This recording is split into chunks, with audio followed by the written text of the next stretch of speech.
Hello, everyone. This is Pilleater and Bugbee, and this is our first episode in a series of Pilleater and Bugbee episodes where we talk everything from zine culture to pornography to Satanism to even Chicago and maybe San Francisco, but a lot about the underground arts. I'm here with Shane Bugbee, and it's always nice to talk to him. And I haven't really done these videos in a long time, but I hope this is something informative that you might learn from here. But this series of shows is about Bugbee and just about talking about whatever. So, for any of you who don't know Bugbee, I think it's interesting to make this first episode about zines, whether that's in punk zines or whatnot. So, I guess, if somebody's going to look up Wikipedia who Shane Bugbee is and what Michael Hunt Publishing is, what would they learn? Is that a true definition of who this Shane Bugbee is? Are you asking me? Yes, I'm asking you. Okay. I just wonder. Okay, funny when you're saying Bugbee. No one calls me Bugbee like that. You know who calls me that? Who says that all the time? R. Crumb, uh, Oh, the wow. the cartoonist. Yeah, he'll be like Bugbee, Bugbee, Bugbee. I just always laugh about it. So it's like, When's the last time you seen him? well, I've never met him in person, but we spoke. He's never. I've never met him in person, but I've spoke with him through phone and through email for about 20 years now, 30 years, something like that. Yeah, I mean, from Philadelphia, and I think he's in Paris now. Yeah. If I'm making, yeah, he's in Paris. We've So sent things back and forth to each other, and he's a friend of like Jay Lynch, uh, Skip Williamson, and these are all the original zinesters, let's say, or they're not the originals because that's from the '60s, but they're my forefathers as far as counterculture forefathers. I grew up with them, like Jay Lynch did the Garbage Pail Kids, right, one of the many things he's done, from and then trading cards to zines to Wolf and Bastardine, or is well, that yeah, his name? Bastardine. you know exactly what he does. Okay, that's Right, great. right, right. So it's that little comic stuff. And I mean, today it would be probably mainstreamed into Jim Woodring or something like that. But so when was your first zine? Why did you get into this? Why? I mean, it's a generational, or is it just everyone has a zine? Like everyone had a MySpace?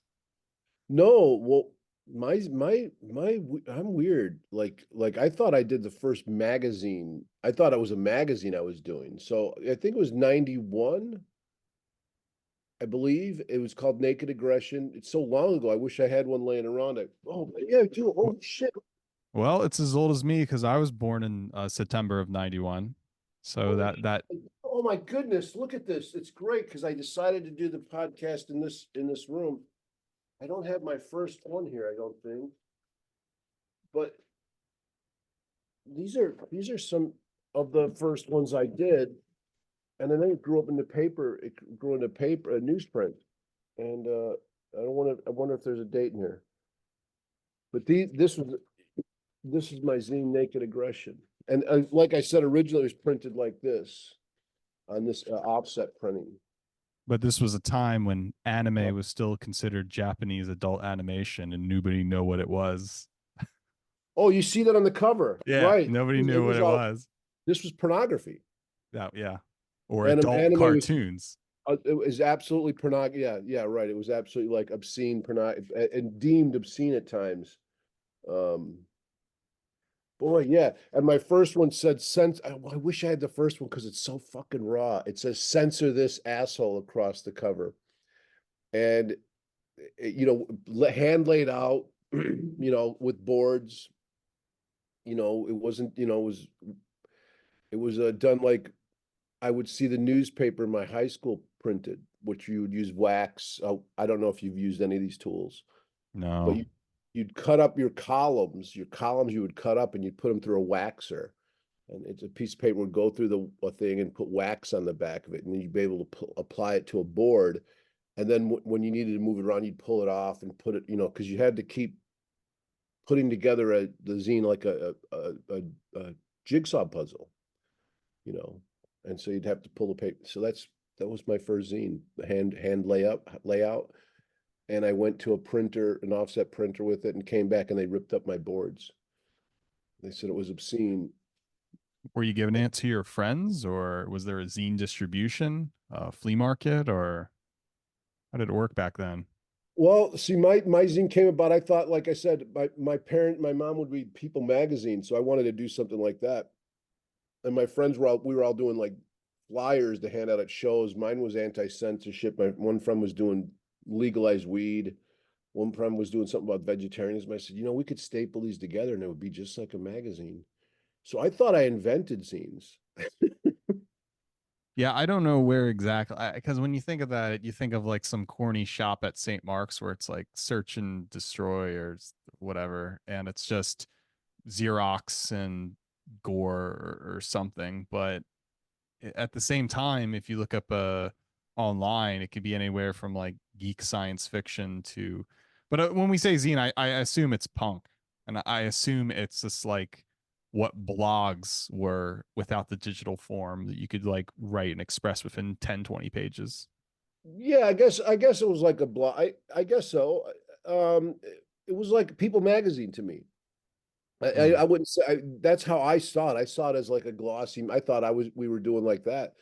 And I'm lucky I live in Chicago. So when I yes, where I gave them out, yeah, we gave them out at shows just like you would a flyer. Like you'd go to your concert and hand them out like that. I started when I was living in my car. mm. So I was I'd run away and I'd living in my car and stuff like that. And so but I'm lucky to be from Chicago because I ran into Quimby's Queer Store. And Quimby's is it has to be known worldwide still. You're right. Still is. Great, yeah, right. Because Stephen had such impact on the zine community. So I went in there and showed him. I'm like, hey, I want to put this in your store. And so I walked in there and there was a world of zines, and I was just so blown away by it because this is what I remember too. It was like there was NAMBLA zines in there, National Association of Man Boy Love. And so I was like, oh my God, I've heard about that stuff. And then there's like bondage zines and like you're saying, anime zines where it's like, oh dude, I've only heard about anime. I've only heard about Rape Man, which was a name of a anime Yeah. series. And I was like, oh, I've only heard about this stuff, through mail. And there was no internet happening, yo. So I was like, it was just incredible to walk into Quimby's Queer Store and queer being meaning odd. It wasn't a gay store, and so I was from the suburbs, so people would hear that name, Quimby's Queer Store, and thought right away it was a gay store. Right. I've flirted with queer too. I mean, I had my own pamphlet, which I mocked Bob Black, and I called it queer culture, as basically not you have to be gay, but it's just listen. The art world works as long as you're different and eccentric, you climb ladders, and somehow along the way, sexual deviancy or non the norm claimed queer as to mean homosexuality. But yeah, in that context, it could mean just strange, which I think, Vice magazine capitalized on, which is now owned by Disney. So, Right. And Vice was did grow out of the zine movement. Jim Goat thought he was doing a zine when he did Answer Me. And basically he was like a culture vulture coming into now this is great to think about. I remember we all thought of him as a culture vulture because he was an educated guy and he was doing a really nice magazine. He was an educated person doing a magazine, but marketing ripping off what zine culture was, which was usually not educated people. Wasn't, and I really wasn't. It was like it was really something from the underground, something from the right. street art, let's say. And it was just like scrubs, punk, like you said, punk rockers that had something to say and wanted to do something and communicate creatively like that. And yes, hand it out to their friends. But I guess thinking about it like that, it is sort of like the blog culture. I guess it did grow. I went into podcasting. I was one of the first podcasters online, and I did the first 24-hour streaming podcast. I always thought it was weird that podcasting was the name of Apple, like Apple Pod. Like back then, it was just be a radio show. So if you're on the East Coast, you have WPRB Princeton. And you would tune in FM, and then somebody would be kind of like public access TV, and I guess that monopolized by YouTube. And then anything we call radio show now is like origin from Apple, which was pod, iPod, and casting, which I think is like, it's sad that that's the word that's used because I think we should just call it radio shows now. It's just technology has changed, but now it's like, oh, this is a podcast and we're filming or something like, or Joe Rogan's a podcast. And again, I think there's some eeriness when we are loyal to Apple and corporations. I didn't know the word podcast came from Apple. I just remember calling it, it's a radio show. I would say that because no one that I would speak to, hey, I want to do an interview with you for what? For my radio show, because they didn't know what the word podcast was. But and I remember basically back then it was also called, we just called it streaming because we'd use Winamp, Winamp to stream it, stuff like Right, that. right, So right. so that was so podcasting was the new zine, the how zines grew for me. Excuse me for Yeah, stuttering. it's weird because the medium has certainly changed and there's been a resurrection of it, especially in music. So again, if you're into like punk or hardcore or something, people still have a demand for a traditional punk zine like Maximum Rock and Roll that looks like it, but it's in art direction only, or if it's power electronics and they want the gore and the violence, it's there as, limited to 50, limited to 100, and that's still the game. But it's like nobody really reads them. They're more like art collecting, like what has now became of collecting vinyl records and cassette tapes, and you bag and board them like a comic book. So when did you think that kind of happened where the commodity of the zine happened? Oh boy, what was the fact sheet 5? I don't know if that the commodity. I didn't know if that happened there, but I just remember when I fell into fact sheet 5. That just came to mind for some reason. But maybe that's it. Fact sheet 5. It was like I, 2006, 2002. I don't know. Yeah, possibly. I don't know. I don't. The years you're going to kill me with that. It's all a blur to me at this point. Um, I just remember. I don't remember. I remember, like I said, Jim Goad was that moment. That was the moment for us when we were like, this is weird. This is weird. Like this isn't a zine. It's well written. There's no typos. It's precise. I like that. There's tons of typos. I've like today Jeff Bezos owns the publishing industry and you can make a mock zine using Kindle Press, which has only been around for 5, 6 years. And yes, typos is a lot of people are like perfectionist freaks and yeah, goat is the person that gets mad because you did a typo, but that was the whole point is that we didn't have word processors or anything. If you Right. spelled your that way with no that's it. It was whatever, Oh, I you was just use your killed on common your. sense. It's just funny you bring up your. I was killed on that stuff. I remember people getting so angry about that when I I know, got but on. it doesn't matter. You know what it means. It doesn't matter if there's it doesn't matter. It's well, if my computer doesn't have it. I love you. This is one of the reasons I must love you, because that's exactly how I felt. And when I got online eventually, I remember doing a Yahoo group, and someone was just railing on me about the your thing, and I'm like, dude, you get what I'm saying, man? Please stop. You know, it was Right. it can't be a point of bully a bully kind of thing. The people are becoming too perfectionists where they can't appreciate the language which is being said, and there's some levels of excuse where every single word has to be intentional, which I don't think is possible, and it's not a part of language. And especially in a medium like zines, it's going to be art based, and words are just kind of like Wyndham Lewis Blast, or you use it how you want it. You just do it like a draft, like a homework you do for the 6th grade. Well, that's what Um, we were able to do with zines. We didn't have a problem with the typos, and I remember sending. You would send your magazine into Maximum. Fact Sheet 5, get reviews, and you get a ton of orders. Like a ton of people would order your zine through, and I would have to go to a PO box. mhm. Just ancient saying this to pick up the orders and stuff like that, and it would take 6 to 8 weeks. But yeah, I'm so happy with Interview with the Cop. Old School, the band. Yeah, I remember Old School. There were a bunch of teenage kids, this is and one of they the had first. I'm sorry.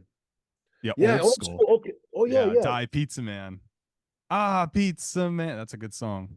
I went up to interview them and drove up there in my little Chevette to interview that band. And their father was in this substantial punk band. I can't remember, but it had like a hanger. Boy, you Mm. almost A Missing logos. Foundation? Yeah, Oh, that's not it. Peter That Missing?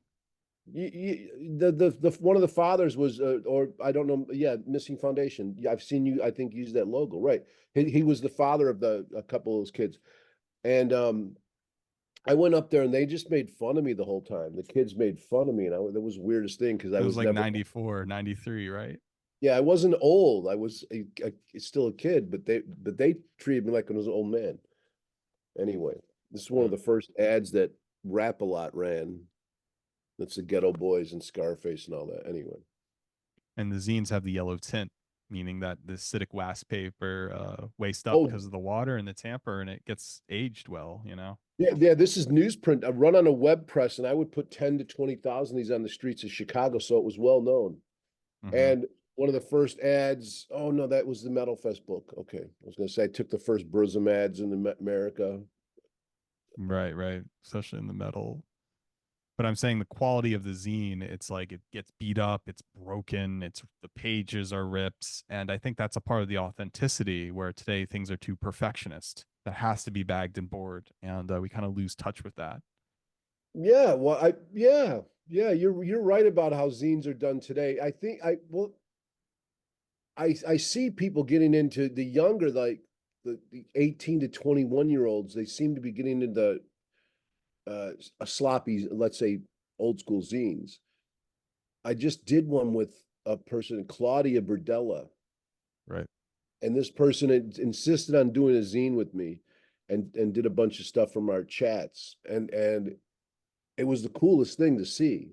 For me, I was like, I loved it because it's Yeah, my cult. Claudia Bardella texted me and asked, wanted to know more about the Trench Coat Diaries and some of that because there was some interest with the Columbine massacre and that there was early information on because this is another thing you're interested in serial killer lore. So I guess at the end of '99 there was a lot of info. So instead of Wikipedia, I guess a zine would do the work with it in a weird novelty way. Oh yeah, yeah, and but I learned a lot of that stuff.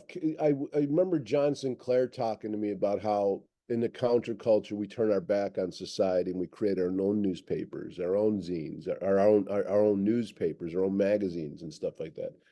So I always saw it like I sort of saw it like that, something that wasn't a part of the establishment, and that's why when when the Goad zine started to come into the community, for lack of a better word, um, it was weird because it was it so. it was only 4 issues and it felt like a compilation. It felt like that when the first issue came out, You it mean of felt like answer a me? cat yeah, it felt like a catalog. Like it was already well-known names that were Right. told to write in it. And it was kind of like a big name. So it's like by the time season, episode two or issue two comes out, it's kind of these other big names that just come on that most people would struggle getting, to ask, can I interview Richard Ramirez or crank call Jack Kevorkian or something like that. But it Right. was very much like apocalypse culture, same thing. Right. Both of them were culture vultures to us because we'd already done that. All those folks had already been interviewed for years. We already had that taken care of. And then this was like a majorly distributed, you'd find Answer Me distributed on uh, at You newsstands. still did, I mean, in Philadelphia in South Street, there's a vintage zine store, and I guess all the issues are there to buy for $100 each. Like if they were made back in, 90, and it's still, I don't know how many copies were pressed, like 5,000, 10,000 each. But it shows you that's still widely distributed under his name. So Mm.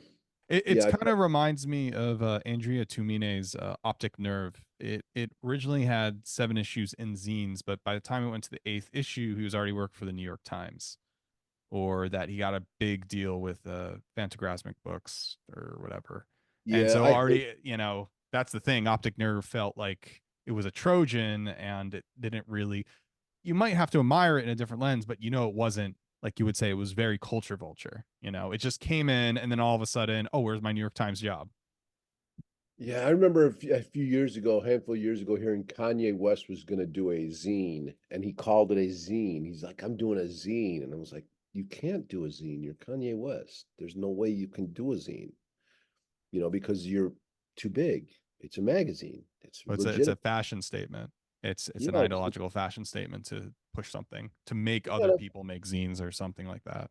I think zines, at least the history I understand of them, is come from working class and people who are not educated, and they're you could say lower class, impoverished a lot Mm-hmm. of times.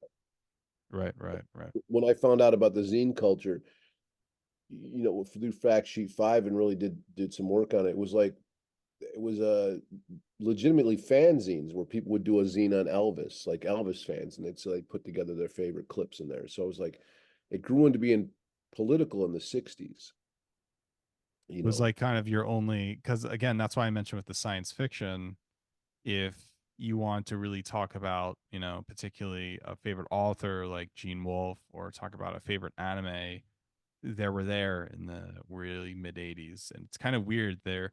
It reminds me of especially in the comics, we were just touching upon it.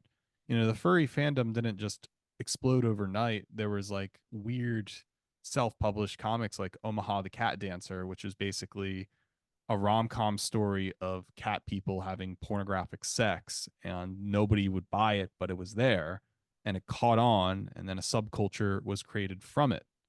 And that really started, you wouldn't say a zine, but you know, in the comic industry, who's going to buy this if it's just self-published? And I think there's a power to self-publishing that you have in zine culture, which is kind of underestimated today. And I think now that everybody can self-publish, especially now that Jeff Bezos has a monopoly on Amazon, there's just so much out there. It's who's influencing who. I don't know, but it seems like we have too much freedom now. Oh, I don't know about that. When you say that, I think about the Tijuana Bibles and how they were considered zines at one time. Are you familiar with the Tijuana Bibles? I'm not so sure what they are. They're pornography. There were zines that were uh, X-rated. Mm. They were drawings of sex acts and stuff, and conversations about sex.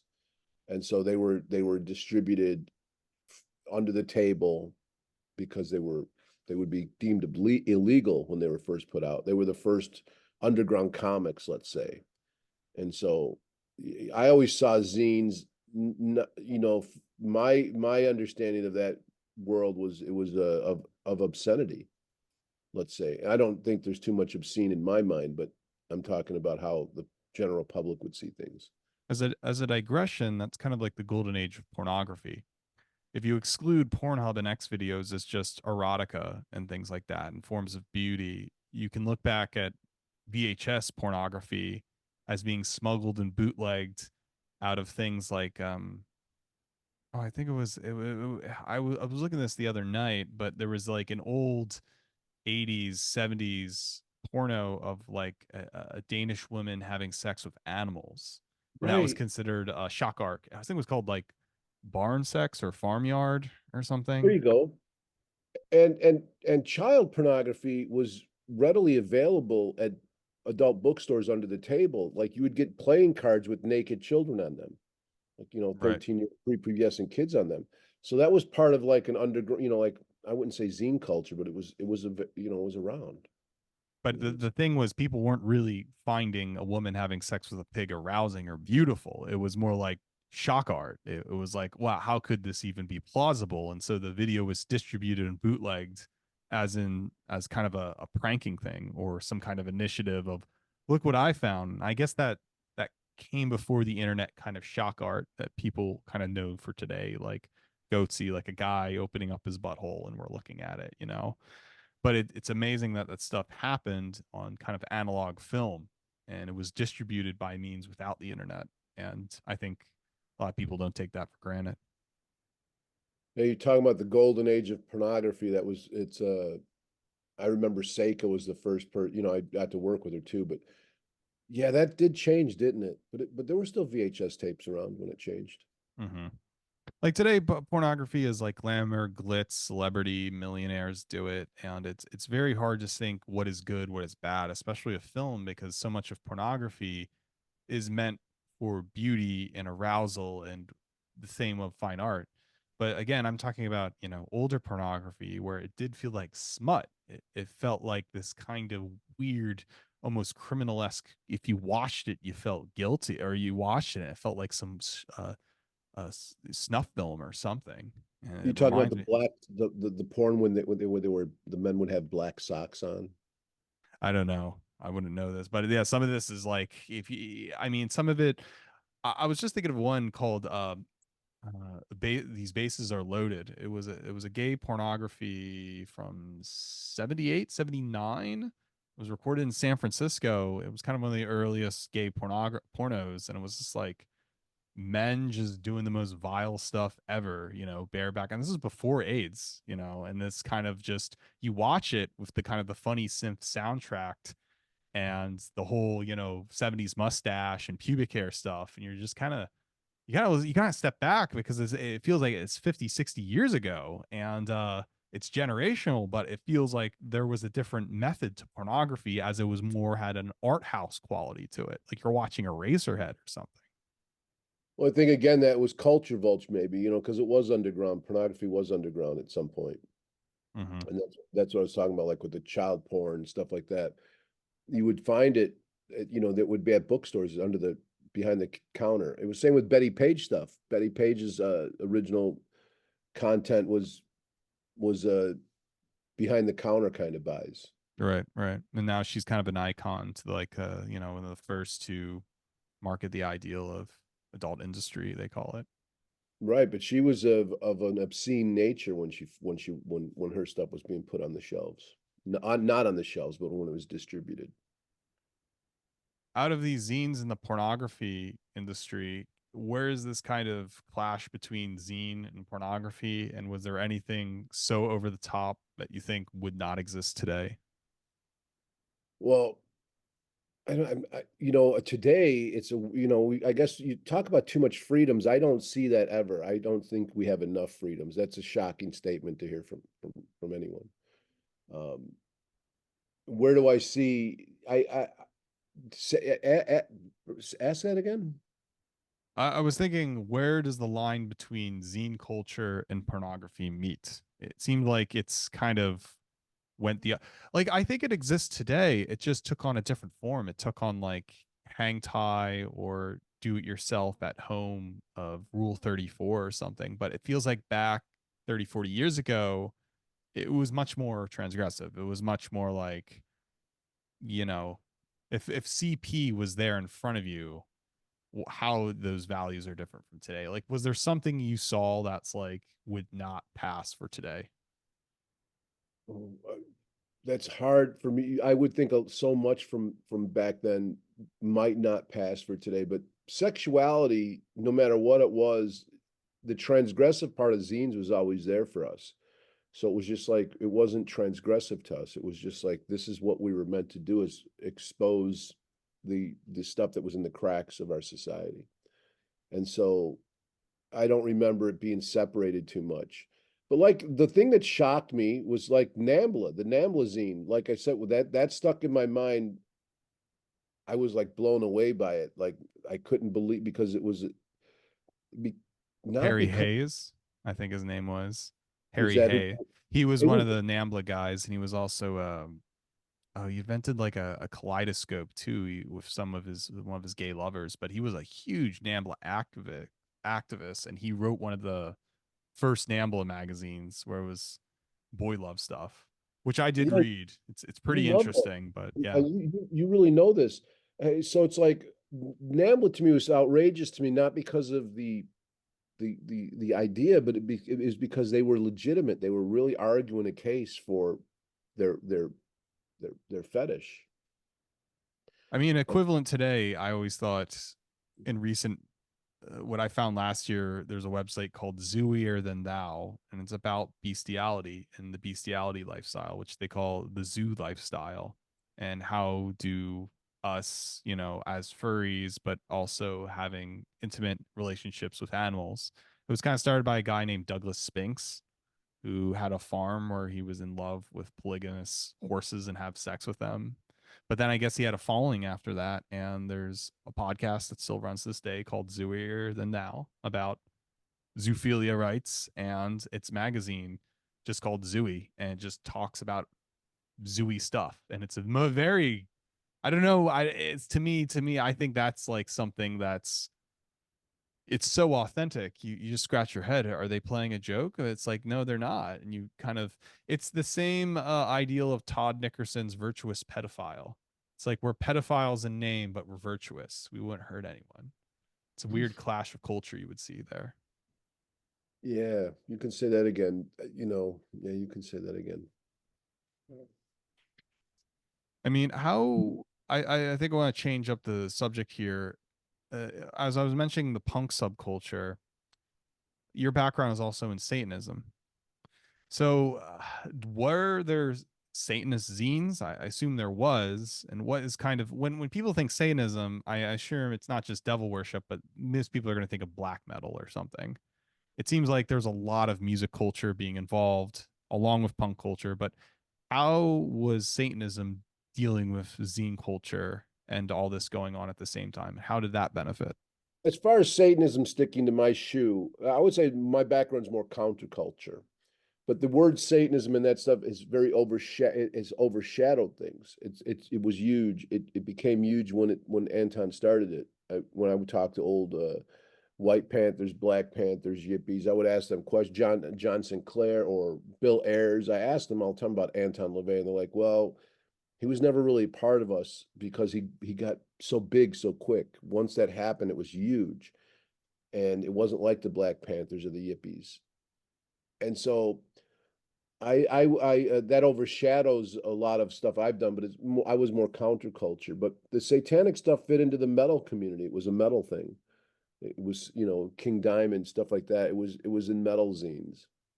Right. The the the satanic magazines I remember from the Quimby's days was the Black Flame, and that was something put out by Peter Gilmore, I believe. I think maybe Anton put that. I wish I could remember. Um, but I remember Peter Gilmore running that for a long time when he was just a member of the Church of Satan. It feels like And Satanism was more about like starting chaos and doing levels of pranking, which would accelerate something to get results. And I feel like if there were people doing these decadent things, like we're talking about Zooey or virtuous pedophile, maybe there's a faction of Satanists would say, well, they can give in to these weird hedonisms so as long as it kind of upsets the system. Would you agree there's some truth to that or not really? yes and no. Now within the official, like it's weird to say official within Satanism, right? But the Black Flame, no, they took their shit seriously. It was an occult zine, and they it was a serious kind of scene. Even when LeVay would talk about cheeseburgers, they took it seriously. And I would say the black metal community took things seriously too. I mean, black metal wasn't a joke. They were militant, and Mm-hmm. they would kill you. They will kill you. So it was like it was a serious thing. I don't remember. I remember the the idea of Satanism being used as a practical joke, or if people would fun on it, or talk about that stuff in a counterculture way. It was used in a fun way. But the Satanist zines were serious that I recall. I don't remember too many people kidding around about it. I think a lot of people overlook the militant ideal because the militant ideal is also within subcultures like straight edge and Antifa, and many people seem to diss them off as, oh, they're unhinged. But again, I think there was a justification within straight edge culture that, for example, if there was a community in Boston that didn't like drug use among that community, they would go after drug dealers. And as for Antifa's case, you could say that they weren't exactly communist or socialist, but they didn't like the ideal that there was this ideal of a certain totalitarian order, and they would call that fascist, and they Yeah. would be around an anarchist message. It's not about political philosophy or anything or being a proxy for George Soros. It was more like it was a natural occurrence within straight edge or Antifa to create militancy to go after people in their neighborhood or community, as they call it, they didn't like. I see that within black metal as well. Yeah, it's about I think they have control issues. I don't really find Antifa and the far right too different. They're about trying to control things. So it's like you go for too far left, you go right. And it's like so yeah. I mean, there was Vegan Reich, which was a militant straight edge hardcore band that used fascist imagery, but was also for animal rights and being vegetarian. And so you kind of had that synthesis between the two, and they were very, very widely popular. So I think people overshadow the fact that, oh, why are there stalkers? Why are these like hitmen that are after and playing these games? I think it's this weird invitation within this tardy remnants of punk culture, what we see. And it's something not that the normal person can really understand because it happens within the confines of that inner city subculture.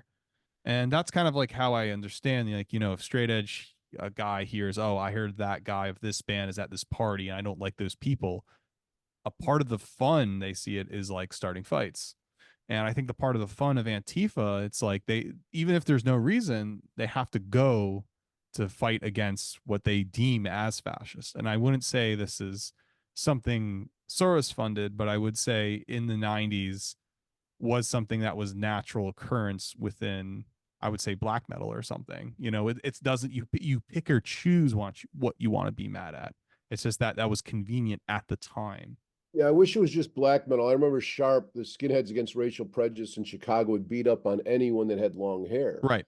I remember running from some of those folks myself, and it was like, I was like, what the fuck are they picking on us for? That's what I'm saying. And it's just like Friends Stand United. A lot of Friends Stand United people were ex skinheads and then were mad at people who they accused of drug dealers or accused of racism, but it wasn't that. It was just, I'm bored. I want to beat someone up. Yeah, I guess you got a point. I don't remember. I don't like any of that stuff. So, because you were based in Chicago and a lot of things from Chicago were happening, I can think of a few things. I can think of house music. I think of the Wax Trax records of American Industrial. But then I also think from that industrial scene and with zines that were being produced from that aesthetic, I also think of Peter Sotos, which is pretty much a big thing that Absolutely. everybody's madly talks about. So I know it sounds like a redundant question, but for people who don't know, what was your relationship with Peter Sotos? Yeah, Peter was a legend for sure because he used, you call it CP. I guess you have to cut this stuff out of the podcast if I use Cheese the actual pizza word. CP. I mean, no, it doesn't matter. There's no robot watching us. We're okay. He used that. He used child porn. And, he used that shock culture. I remember that zine being in Quimby's. It was wild. And my association with Peter is a weird one.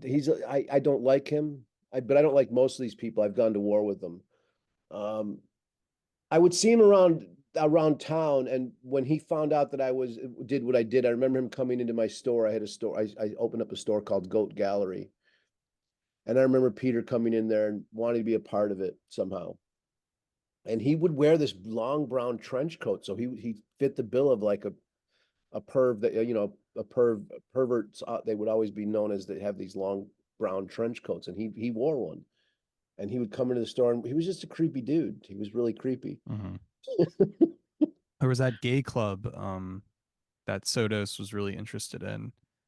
It's called the Bijou, Bijou. You know what I'm talking about? Bijou Theater. Bijou. Yeah, yeah. He mentions that a lot, and that's kind of a well-known gay club, but also art gallery, Well, the porno store. Bijou Theater was a place with glory holes and the quarter booths where you put quarters in and see porn. And then I would have a movie theater as well it was a movie house. It wasn't an art gallery. It was a movie house, and the Bijou produced pornography Mm-hmm. Because Sotos upstairs. And talks about going to that place all the time, and whatever happens there, it seems a little, sex trafficking. but I don't know. All of the above. It was definitely a hardcore place because when I was doing zines, I would go to those places to get advertising, and I would distribute my zine, Naked Aggression. I would distribute it at Bijou, and it was from the moment you walked in, you'd smell the bleach and the cum, just like a porno place, and it was hardcore for sure. It was a hardcore hookup Mm-hmm. place, and you definitely went there to get fucked. Mm-hmm. And so, but Peter, my relationship with him at some point grew into. I remember him asking to be a part of an event I did called the Expo the Extreme, or to get in for free. He came to showed up to get in for free, which is weird to me. Gold was there. Gold was Mm-hmm. at the first Expo the Extreme, and then Peter at some point asked me to take his name off of the Answer Me #4 that I republished and the rape issue. I republished that for Jim when he was in prison to help him get some money up. And Peter, that version, I don't know if a lot of people know his name. Peter's name is not in my version. He asked for it to be taken out, and Goat obliged. I did it because Goat asked me to, but I was like, that guy's such a little bitch. Probably But he had a lot of tension. He didn't want the flack. But now today, you look up YouTube, he's kind of another no, celebrity that no, was. no, he didn't want it in there because I was publishing it. Mm, That was the exact reason. He's like, he didn't want his name anywhere near anything I did, even though this is the weird thing. Even though he was asking me, because I was Michael, I'm publishing it, but so my publishing company was a big deal at some point. It rivaled Adam Parfry, and right. uh, and And he had so apocalypse culture with his publishing and I guess John Zerzan and all that. right, but Peter wanted to be published by me, and I had no interest in his stuff. I was like, I just don't like it. Again, I took him as a culture vulture almost, or someone that was not. He was not part of the zine community, but he wanted to be. He was doing zines, but his stuff was serious.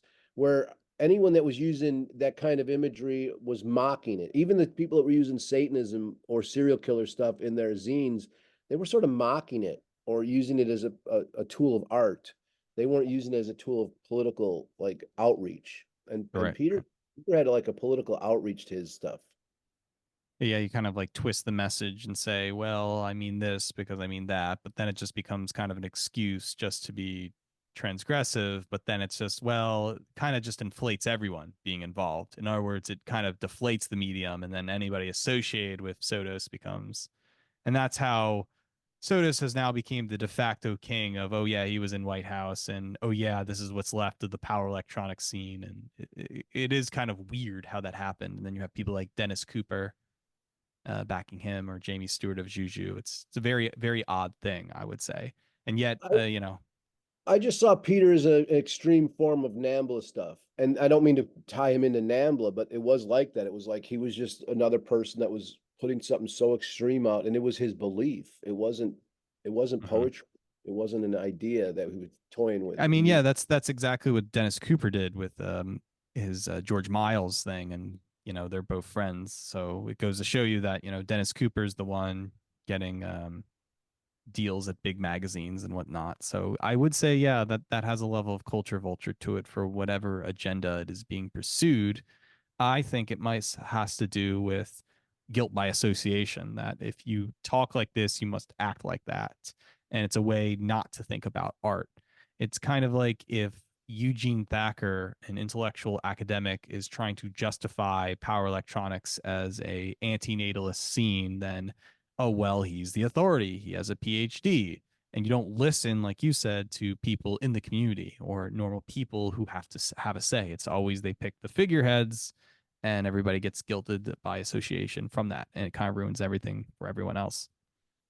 hmm, okay. I can't disagree with you there. I just So think about Peter Sotos and how I was publishing Mike Diana at the time. He was an underground cartoonist that was deemed obscene in America. He was put in jail for his zines. And so I quit publishing my own zine to publish Mike's stuff and took on his case to fight this anti. I'm not for censorship at all. And so I started publishing him. And when Peter came to me with wanting to be published, I was like, yeah, I would never put you near Mike because it'll prove what the courts are saying about Mike to be true. And so I would never put any pornography. I wouldn't deal with any of that stuff. I dealt with Mike, Underground Comics, and I dealt with Mike stuff. Mm. You know? So So for your store or your gallery, how yeah. long was that? What years was that from? How Oh long did it goodness, I exist? wish I remember the years. It didn't exist long. It was run out of the neighborhood. It was in the Cabaret, the Metro. It was a club in Chicago, and it was one of the stores. Joe Shanahan gave me a store for it because I was, like well known in Chicago. So he was like, "I'll give you a free store. Just put your stuff here." And and so it was. It only lasted maybe 6 months. Mm. And I did serial killer shit. I did I had some Gacy paintings in there, and it was in a nice neighborhood, and the neighborhood didn't like it. And I remember I had an anti-Christmas display in my window. I had a bloodied up Santa Claus with an inverted Christmas tree hanging from the roof. Oh, And that's crazy. yeah, and they really didn't like that display during Christmas. A bloody fucking Santa Claus. They want to be happy during And Christmas. that So was 6 months in Chicago. yeah, yeah, it was legendary though. I did like the James O'Barr from The Crow, the guy who did the Crow movie, came down, did an art show for me. Clive Barker came in there and was like, loved the art, loved it because I had black walls. It was a black walled gallery.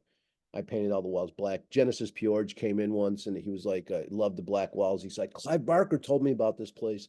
And he got up on the table we'd wrap prints on. We had this huge table. And Genesis is like, I want to show my artwork. And he pulled down his pants and he had this fucking his junk was pierced by 1,000 times. It was just like Mm. chrome, you know. Yeah, I mean, Philadelphia, it's hard to say what it had, but I recall, I think it was from the years 2006 to 2011, there was a guy named David Williams. He was kind of a martial industrial neofolk guy. So I he, remember David. I yeah, used to yeah. correspond with David. Sure. Yeah, he had Germs books out of Philadelphia, and I remember going as a teenager to that store, and he had his own not only had UFO conspiracy section, Satanism, he also had a white nationalist section because he was the type that was, I think he was into martial industrial, Deaf and June, so he's very sympathetic to more like the white nationalist side of things. But I recall Germs closed in 2011, but yeah, if you had Why thoughts on David. why do you think he was a into white nationalist just because he put the zines in there? Well, he also, at that time, Countercurrents was coming out in 2010, 2011, and he was being associated with Greg Johnson, who is now Jim Goad's editor. And I mean, a little small world there. And, Johnson would put out things like Confessions of a Reluctant Hater, White Nationalist Guide to the Movies. And I always thought, and then, Johnson, what he would do is, he'll write reviews on what's happening with uh, West Noir or Deaf and June or any kind of that. So I'm just making that connection of industrial neofolk culture. So I mean, I don't know David, but it just reminded me of like that kind of martial industrial to nationalist connection. If you want to Yeah, expand upon that. back in the day, I published Might is Right, and I didn't necessarily believe in everything that was in Might is Right, and I published George Nazis. Katja Lane wrote in the backward. David Lane's wife, David Lane. It was definitely he came up with the 14 words. So I worked with these people, but didn't mean I believed what they were said. I thought they were funny, you Mm-hmm. know. A lot of them were. A lot of them were. Yeah, because I kind of missed that. yeah, because I published them, I over time I become them. People think I am that, and I'm like, yeah, that's a different. You guys are from a different generation or something. Because back then, like that's why I say David Williams putting white nationalist zines in his store. I would almost expect that from a zine store. Stephen had that. Quimby's had everything. He had fucking great hate Right. zines. But Yeah. Yeah. I mean, you would never think Stephen is a fascist. I know in New York, I think in Brooklyn, he's gotten some heat for some of the stuff he carries because of the newer generation, and which blows my mind how younger people act with that stuff. It's like they don't understand the concept of free speech and they have no way to explain what their free speech is. Like, well, what is your free speech? right. You I know, think it's just again guilt by association. Something we were talking about before. I think there's just some people who are more passionate in that, and I kind of seen that from especially Gen X. But yeah, of course, millennials will just point fingers and say, Gen X "Okay, did that guilt unfan." by association. What was that? Well, what we were talking about? What was guilt by association? I'm You sorry. just said you said guilt by association, especially Gen X. I was like, Yeah. Well, I think they don't have that Gen X. okay, Like right. You did. it's millennials that do guilt by association. Gen X Right. is okay with saying you could be a liberal, gay, and white nationalist. It all is rhizomic. You But just have see, to respect that. that's the thing. That's the thing about generational thing. Like as an artist, I'm non-generational. So, but we did the same thing to the hippies that millennials did to Gen X. So I thought it was sort of humorous how the millennials will look at what Gen X did and they're anti everything we did, which is great. And then the generation after millennials are like, no, I think we get it. This and it's the same thing happened with the hippies. I was so opposed to the hippies. I would attack them. I would, but they were friendly. They were my mentors. But I questioned everything they did, and I was like, yep, give peace a chance didn't work. You did peace and love. We're gonna do hate and violence. Mm-hmm. And that's what our culture, that's what the zine culture that I was involved in, black metal, stuff like that. It was about hate and violence. It was about Right. hurting people. And the thing is, today is culture is so swamped into the internet that um, things people think like just because you looked at a certain YouTube video or liked a certain comment means you must think that. That's how crazy Ooh, the technology is today, and it is like that, and it's sad. my friend, that is it's been so extreme. I'm just coming out of that. It caused me that because of my associations are pretty harsh. Like I said, I was friendly. I'm going to say that I was friendly with David Lane, the guy who came up with 14 words, but I was friendly with him as I saw journalists being friendly with their source. Like, yeah, I want more out of him. I want to get more story out of him. You can't be angry at this person and get him to talk to you. So I'm not into serial killing, but I was definitely friendly with Richard Ramirez and Gacy. I was never like, I was invited to go see Gacy. I'm like, I can't go. I can't go to meet him personally. And he's like, why? I go, because I could be polite over the phone with him, but in person, I'm going to gouge his fucking eyes out. Like, I'll probably Right. jump across the table and hurt him. That's like So the straight edge ethos. Yeah. I just knew that because I came from abuse, stuff like that, that there wouldn't be I was a physical, I would hurt people if they were of abusive nature when I was younger and a bigger boy. I would hurt them. And so I was like, I definitely cannot go in that prison with him because anyway, my point is I never advocated for Gacy, but I was friendly with him. Why would I'm a journalist. I saw myself as a journalist, and so did the state's attorney of Illinois. He was like, Shane, you're a journalist. This is journalistic. And I'm like, I'm glad he saw it, but no one of a Jim Goad's ilk or an educated ilk would see that because I come from plumber stock and I'm a high school dropout. So I was not afforded because I would use there the wrong way. I was not afforded the Right. I was not told I was not considered as a journalist, but that's how I saw things. So my association with those people was always journalistic. You know, I Mm. I was I'm just I was just I still am. I'm a curious person, and so you're talking about how it became just your association would let you would be labeled a Nazi if you spoke to a Nazi or looked at a Nazi video on YouTube, and that became so Right. damaging to me. It became it caused me mental illness. Caused it or helped cause mental strain for me.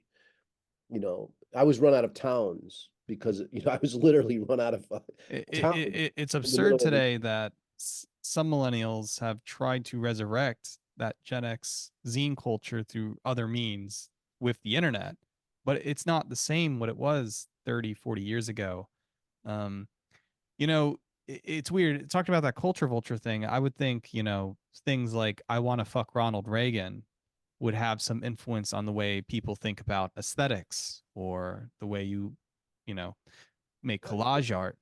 If you recall that one, I want to fuck Ronald Reagan. It's kind of just like a JG Ballard kind of. But anyway, I would say that kind of you have today is things like so-called in 2021 Times Square, where it was just a bunch of liberal kids with their liberal parents wanting to say opposite liberal things and Hitler worship to make it more accessible and humorize it, but then at the same time is ironing the fact that cancel culture has a strain on even talking about Hitler. And so Times Square tries to be I like to sum it up this. I can't it's like only a gay person would be against gay marriage. It kind of has this conundrum to it that sounds, oh, that's kind of a contradiction. But they're only doing that because they were lived in an environment through the 20 teens of just being told that they have to use their pronouns or something. And I think Dime Squares is kind of this therapeutical thing that's been happening for 4 or 5 years, that the New York scene is trying to understand that they're not the same as Gen X zine culture, yet they're trying to resurrect it. But if you read Adam Lahir's Safety Propaganda, it really is far from I Want to Fuck Ronald Reagan or anything you're talking about. It feels so artificially contrived, and I see that there's a limit to the medium. It seems like I, it's almost played out. I say I don't know. I'm not familiar with what you're talking about, but I do know an element of zine culture back then was pushback.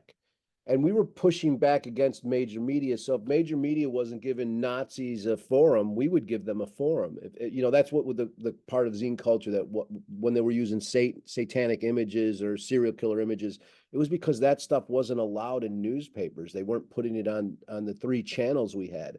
So when the internet came along, it was possible to distribute whatever you wanted without a middleman. And so we were pushing back against these middlemen.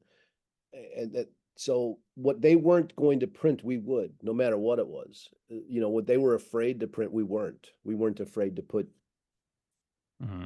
most obscene in our zines. And going back to the I wonder freedom if thing. Dime Square isn't something similar to that, where they're trying to push back against norms, or I No, don't. no, I'm saying it's a bad thing because Dime Square is basically coming from Red Scare, which is kind of just a facetious culture vulture platform of just, again, a bunch of liberal kids in New York that don't really mean what they say. They're stepped in hipster irony, and yet they will use anti-liberal things, but they're very gossipy, and it just feels like it's a very toxic scene. It doesn't really help anyone. I think it has a lot to do with people being isolated, having parasocial relationships. Why do you And need to help? what's that? Why does it need to help someone? I mean, I don't know. I'm just saying, like, I don't know. I'm just trying to use cultural anthropology here to understand where the zines thing is. And I think people, it's not like they make zines. It's more like they want the aesthetics and subculture brought upon by Instagram and social media. And that's kind of a weird isolation. It's like artifacts of the past being resurrected to mean something else. And I think people are not understanding each other. And I think that's a part of the issue. Why does it need to be understood?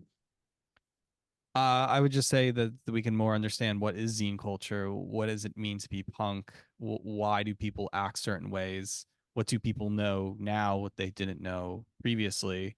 It's not like people in Dime Square know what you're talking about. You would have to sit down and talk to some of those figureheads. But again, who's to say a scene's a scene? I'm not gonna judge. If you don't like that scene, start your own scene. As pretentious as that sounds, but I was about to say, going back I on the agree with whole. what you're saying there. Start your own thing, but I think part of a zine culture is to have controversy, or is to push limits and define yourself. It's about exploration. It's not about static understanding.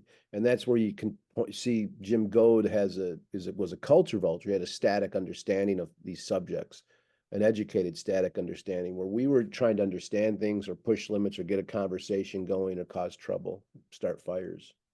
Right, right. I mean, I had a discussion with this with Rachel Haywire before. Yeah, she's a really interesting person. She's in New York at the moment, and she wants to try to do her own art galleries. But she was kind of known in the early 2000s because she did open up for Boyd Rice for a bit. Speaking of which, what's your relationship with Boyd Rice? Oh, hatred, Boyd, but these people all had worked for me or wanted to work for me. Peter Sotos wanted to work for me. Boyd did work for me, and he failed miserably. He showed up at the Expo the Extreme and pretended his noise machine didn't work, even though we had like I had a it was a professional concert. It was the first time black metal was brought in the United States, and Roz Williams was there, and all it was great event. But Boyd was like, "Yeah, my machine doesn't work," and the sound people there were like sound people. We're in Chicago, a world class city, so these are guys that had worked at the stadium putting together the Rolling Stones concert for 100,000 people. Okay, they knew exactly what they were doing. They were union people and they were high end professionals. This wasn't a punk rock show, and so these guys are like, "He's lying." I looked at his box. He pulled a cord. I can easily solder that. I can and they were saying we can fix his theremin. I think he had maybe a theremin, something like that. He had a machine with him to make his noise, and it was theremin-esque. And so they were like, we can fix it. He didn't want to perform. He was afraid to perform at that event because there was a lot of hardcore. We like I said, I had church burners there. So it's like You're right. my friends, Boyd was intimidated by the people that were at that show. And he should have been. They were murderers. I had legitimate murderers there. I had Sammy from Fang there, that he just got out of prison for murder. So um Boyd was that, but there was a cool moment in that event because I remember seeing Boyd. He got a lift to the event and he was in a car with Wesley Willis. So it was him and Wesley Willis, and they're both big guys, and it was this small little fucking Russian car, like I forget the name of it, like a Chevette. It was a small little baby blue Chevette style car coming towards us, and there's Boyd Rice and there's Wesley Willis in there. And so he enjoyed himself, but he's just a pretentious bitch, you Right. know. I agree. Yeah, he appeared on the Jack the Perfume Nationalist show, and Jack's a part of Dime Square, so and that's why I make that connection. So wherever you want to say that's the culture vulture area, there There is you some go. weird. That's what I'm trying to make with the whole what's the new going on. So if Boyd knows this is happening, what are these connections? And that's why I'm trying to put A and B together. So, I but see the culture vulture, right? They're coming from a different level of society and sort of maybe even making fun of the culture. mhm. And that's how I saw Boyd was. I never took him seriously, but he was like a generation ahead of me. So like when I got involved with the Church of Satan, I didn't know who Boyd Rice was, and I remember Anton bringing him up to me. You know Boyd? And I go, no. And Blanche sort of laughed because I was like, yeah, who the fuck is Boyd? Oh, Well, I mean, it was just I think it comes from industrial music or early avant-garde electronic music, and he was just doing yeah, I'm in Chicago though. I grew up around wax tracks. I knew everything about right. industrial music. Boyd wasn't a part of that. He was not a part of anything like that. He was He like was a on some the English. He was on mute, and then I guess mute dropped him. That's the issue. And mute had Depeche Mode, so different okay. story. Okay. Yeah, well, wax tracks was pretty golden era in Right. Chicago. It was beautiful, and I grew up watching that stuff happen. It was so cool. Right. And Wesley Willis, that's another you never met. I mean, if you were in the same car with Wesley Willis, I was good friends with Wesley. okay, maybe tell some story as a little side, little cute story. I Well, like Wesley Willis too. So Wesley was a great guy, and I was in Wicker Park when Wicker Park was dangerous. Now Wicker Park's I consider it Little Schaumburg. It's like a little suburb. It's a suburb of Chicago, and it's all yuppie kids there that moved there because they thought it was cool. But it was dangerous back when Wesley was on the street, and I had a gallery there, and Wesley was just a great guy. He was real friendly, but he was real scary.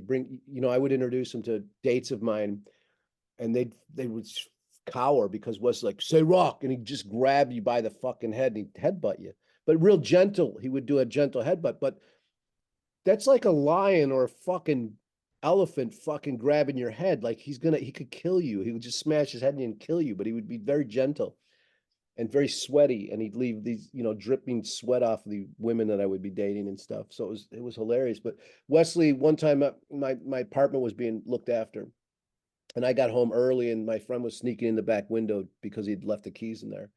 And there's Wesley in my kitchen. Like I wake up and I'm naked, and there's Wesley Willis standing there. I'm like, I jump in the fucking air. And Wesley was equally as afraid. Uh, that's funny. yeah. So yeah, I miss Wesley. Wesley was great. You'd go to Kinko's. We're in the Wicker Park area. Anytime you go to a copy shop, Copy Max or Kinko's, because that's how we would make our zines. Wesley was there. Wesley was there working on his artwork and hanging out, and you sort of took it for granted, Wesley, in the landscape of our culture. You know, And he made music later or early around the same time with he was assistance. he was a Renaissance man from the beginning. He always had that cat. No, he didn't have assistants. No, Okay, those are that's people interesting. those are people that latched onto him because he was so fucking cool. Okay, Like got it. Wesley was a Got it. real deal hipster. Wesley was a hipster. And so he would have his Casio in his bag, and he'd have he'd set up a little card table, a little folding table and start doing his artwork right on the street. And he'd have his Casio there, he'd do his music, and you'd give him money, and I don't even remember him actually always putting money out. Like he wasn't asking for money; people would give him money. Like he didn't necessarily have a cup out there that I recall. Maybe he did at some point. But when he started to take off, it was hilarious because like I remember he was like Jello Biafra was working with him. All these people were trying to work with him, and Wesley would just have like money coming out of his pockets, like no joke. He'd have handfuls of money in his pockets that he'd go cash his check for royalties or something like that, and he'd go to Rock and Roll McDonald's or whatever and get food, and he'd just have money all the time. He'd have all this money, and you Yeah. could see it in his pockets. Like, but Wesley was so big. Wesley was a scary dude to most people. He was a real big guy. And And he then, carried that schizophrenia on his face, on his sleeve. right. And then I remember watching the Daddy of Rock and Roll documentary when I was 14, I believe. And that was like released a year after he died. So I'm thinking this is, when did he die? 2003, 2004? I'm not so sure when he died, but it seems around that time. Wesley was king. He'd be at a bus stop and you'd always like, I remember, you pull over, Wesley, you need a ride. Yeah, come on. And I remember giving him hundreds of rides, or being with my friends, and we like, Wesley's at the bus stop. Let's go grab him. Wesley, where are you going? And he'd take us all the way across town, but it was just cool to have Wesley in your car to communicate with. And, you know, Right. yeah, that was great, great times. How is Chicago different than it was back when Wesley was living? I mean, you mentioned Wicker Park being gentrified. Is Chicago still what it is compared to New York or LA, or is it in its own league? Chicago's always been in its own league, but it's a conservative, believe it or not. It's a very liberal state, but we're not as cool or as open art with art. Art is taken as you're a lazy person, you're a bum, you don't work for a living. So when you're an artist in Chicago, you're not taken care of like you are in New York or LA, and those places respect artists. There's not a lot of respect for artists here, and you have to definitely do like almost like a Warhol thing, a factory thing, a prints. You have to it has to be like almost, and it has to resemble factory stuff. Um, so I don't think Chicago's changed in that respect. When I look at their art scene and stuff like that, I don't see anything cool coming out of Chicago except like from O Block. I think trap music out of Chicago is substantial and poetic, and dangerous. And so I'm looking for dangerous art. I'm looking for street art. And Chicago doesn't have that. But with gentrification happening, it just sort of moves around town. It's in Wicker Park now, and it'll eventually move over here, and it'll move over here. It's like a plague that moves around. I remember when I was younger, these hippies would explain, like, what is gentrification? And they're like, it's when the nerds, when the people that are not cool come to the cool part of town, they move us out of there. They change the faucets, the rugs, the screens on the door. You get new locks on your door. And we move across town and we bring cool over there. Then they move where we are now 5 years later. And we move back to our old neighborhood and we have new faucets, new rugs. Everything's been fixed up.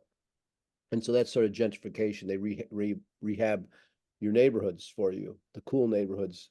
Because, and I don't, so Chicago, danger back then was danger because there was no cameras to catch people. So you could definitely get stabbed and left in an alley and no one's going to see it. Now there's a lot less crime in Chicago. There's a lot less people getting beaten up because cameras are everywhere, All you right. know. Same with New York. Yeah. It's like the cliche is you're in Bushwick and somebody bought that boathouse that was once 80,000 and now it goes for 1.6 million, and they have their locked door, and on the camera or there's a sign that says this is a camera being installed. Why do you need a camera in a, it's just like that's the first, you say it's for your own security, but if you're in a city, it's like you should trust your neighbor enough that like why are you going to call the cops on someone? It's almost as if it's a hypocritical statement to have that expensive house, put up a sign that says you're being watched because I will call the cops. It's like you don't trust your neighborhood when you put up those signs. Mm, I'm not a real trusting person. So I remember when cameras first started being implemented, we would go around and spray paint them. And Mm-hmm. I sort of appreciate them now in a weird, I know maybe it's weird, but lack of crime or the understanding that there's cameras around and I can move a little more free. And is it's a twisted thing, isn't it? Yep. What would you like to say about zine culture now? Is it evolving or taking on a new form, or what is something that you think innovative by it, or is it just something of the past? It seems like something of the past because mostly people are imitating something from the past when they're doing zine culture now. It's not, I see zine cultures in podcasts and blogs. That's where it's gone. Um, I don't know. So that's what poor people are. Zine culture right now is TikTok. It is exactly TikTok. That's where Right, right. poor people can get together and do some sort of TikTok. They do a dance. They mock Cardi B or whatever, whoever's popular there. They mock them. They make fun of people on TikTok. It's a shame TikTok's so censorific. They really clamp down on certain words, and it's upsetting to hear people have to work around like unalive. They'll say words like unalive or CP or SA. I'm like, what in the fuck are they trying to say? And you figure out sexual assault. Minor attracted person. Right, right. So it's like that is weird, but those workarounds are the same kind of thing that we did in the zine world. Hmm. We would have to have workarounds and in our own language. And so I see the zine culture in TikTok, not in printed form. Printed stuff costs money, and there's no way to steal it anymore. Kinkos you could steal from, and back in the day when Kinko started, they had a policy that you couldn't be arrested. And once I found that out, I would go in there and print like literally. I'd bring in a fucking hand cart and fill it with boxes of printed zine pages. Like literally, I'd leave with 4 boxes. I'd stay there for 8 hours overnight and print stuff and walk out the door. And they couldn't. They did. I'm like, see ya. And they literally had to just turn their back because Kinko has had a policy of not arresting anyone, not getting anyone in trouble. Right. And so unless you have somewhere to get it photocopies and you could steal them, it eliminates zine culture to me. And zine culture's a way to be able to communicate without paying for it or without paying a lot for it. And printing right now costs an extreme amount of money. Copies are very expensive. The zine that Claudia did that was published, it cost like $10 or $15 for that thing to be published for a little zine. Right. The guy who I published think it. it's like there's a website, Maxium, and to make 50 copies of only 10 pages, it costs you like 60, $70, and then you Yeah, make five. It doesn't make sense anymore because the inflation. So you got to sell each copy for $4 or $5, and it's like, well, right. it's hard to even compete with that. Right. And no one's buying advertising for it. And there's no, when I was doing zines, this was a big deal because no one was doing it. So putting 10,000 of these on the streets of Chicago was a really big deal. Here, look at this. Look at this fucking photos of Phil from Pantera showing us his tattoos. That's awesome. Yeah. Anyway. Yeah, so that was a big deal back then. So I could go sell ads. People are like, I want an ad. They wanted to be in there because it was well distributed. And so I see that I just see TikTok as that. Like I enjoy watching TikTok and the younger people on TikTok because there's an expression on there that isn't on other platforms. Are you working on anything new or zine related? Well, I'm working on stuff. I'm I'm teaching a person in there's a gentleman named Jason, and he's from Reno Satanic, and he's Reno, just Reno, Nevada. yeah, but he I calls love it Reno. he's got a group called Reno Satanic, and he wants to learn how to publish books and stuff like that, real books. And so, because he's an avid book collector, and he's just a really great guy, well read. And so I'm teaching him how to publish books, how to lay out books, stuff like that. So that's something that's very fulfilling to me. I'm working on putting a book together that I've been putting together for like 4 or 5 years. It's a lot of old stuff that I did, old writings.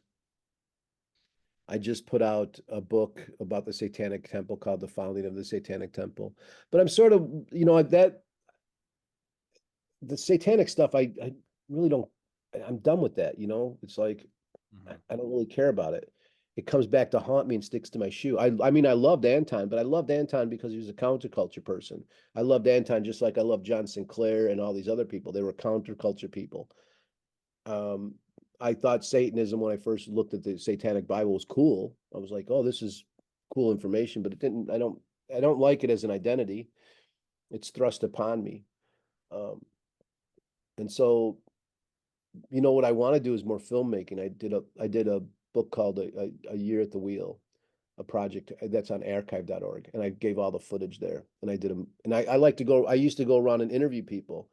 And it's like, I was one of the first people to do van life, let's say, and all these things. But the art of the interview is something I really enjoyed, and going to find people that are not looking to be interviewed, but need to be interviewed. Their stories need to be captured.